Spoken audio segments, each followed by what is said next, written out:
बिस्मिल्लाहिर्रहमानिर्रहीम। अस्सलाम वालेकुम। अलहसीब कुकिंग चैनल में आप लोगों को खुश आमदीद। आज मैं आपको वाइट चावल पकाने का तरीका बताऊंगी। अ, ये देगची में मैंने पानी डाल के रख दी है।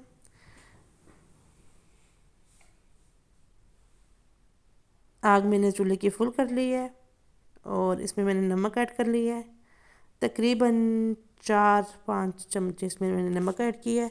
आप अपने हिसाब से कम ज़्यादा कर सकते हैं, क्योंकि आपको पता है कि आजकल लोगों के ब्लड प्रेशर बहुत ज़्यादा हाई रहते हैं, जो नुकसानदेह हैं सेहत के लिए। वाइट चावल मैंने तकरीबन आधा घंटा पहले भिगो के रख दिए हैं चावल, तो यह पानी उबल गया है। तो ये चावल अब मैं इसमें शामिल करूँगी। पानी मैंने चावलों का गिरा दिया और मैंने चावल ऐड कर दिए हैं। सारे चावल मैंने इसमें ऐड कर दिए हैं। चावल आपको पता है वाइट चावल जो होते हैं ये सेहत के लिए बहुत अच्छे होते हैं, क्योंकि इनकी पिच निकल चुकी होती है और जो मोटापा ख़त्म करने के लिए भी अच्छे होते हैं। आजकल डॉक्टर्स और बताते हैं कि वाइट चावल आप वेट के लिए भी, वेट कम करने के लिए भी इस्तेमाल कर सकते हैं। अक्सर लोग इसमें कुकिंग ऑयल ऐड करते हैं, मैंने नहीं ऐड किया है। आप लोग अगर ऐड करना चाहें, उससे ये होता है चावल थोड़े खिले खिले होते हैं, ठीक है। अगर आप ऐड करना चाहें तो कर सकते हैं, ठीक है।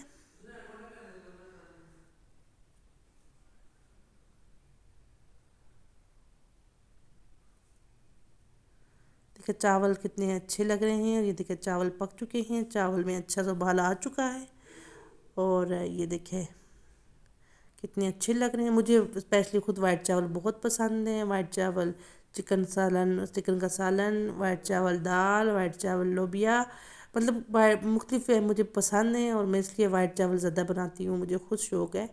तो आप लोग भी कोशिश करें कि वाइट चावलों का इस्तेमाल करें। वाइट चावल सेहत के लिए बहुत अच्छे हैं, वज़न कम करने के लिए स्पेशली बहुत अच्छे हैं। वाइट चावल मैंने खुद वाइट चावल इस्तेमाल किए हैं, जिससे मुझे ख़ासा फ़र्क पड़ा है वज़न कम होने में, क्योंकि इसमें से पीच निकल जाती है और ये पीच जो निकल जाती है ना, तो ये फिर इनमें से बादी ख़त्म हो जाती है चावलों में से। ये बहुत सेहत के लिए फ़ायदेमंद है। ये देखिए चावलों में थोड़ा फ़र्क अभी है। 2 मिनट एक वेट करते हैं। देखिए चावल कितना लंबा लंबा नज़र आ रहा है, क्योंकि चावल भिगो दो ना फिर वैसे ही बहुत अच्छे पकते हैं। आप कोशिश किया करें जब चावल बनाने लगें तो चावलों को थोड़ा टाइम पहले भिगो दें, उससे चावल अच्छे और खिले खिले पकते हैं। तकरीबन चावल हमारे रेडी हो चुके हैं। अब इसको हम स्ट्रेनर डालेंगे और इसकी पिच निकालेंगे। चावलों में थोड़ा फ़र्क जो था तो वो अब तकरीबन कंप्लीट हो ही चुका है।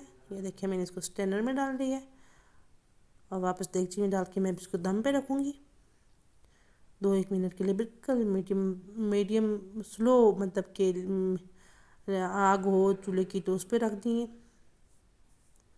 चावल हमारे तैयार हो चुके हैं। ये देखिए चावल मैं अपने डिश आउट करूँगी। खिले खिले चावल नज़र आ रहे हैं आपको। अगर आपको मेरी वीडियो अच्छी लगी हो तो लाइक और शेयर करें। बहुत शुक्रिया, थैंक यू सो मच। मैंने तो उसके साथ वाइट चिकन का सालन और वाइट चावल। Thank you so much.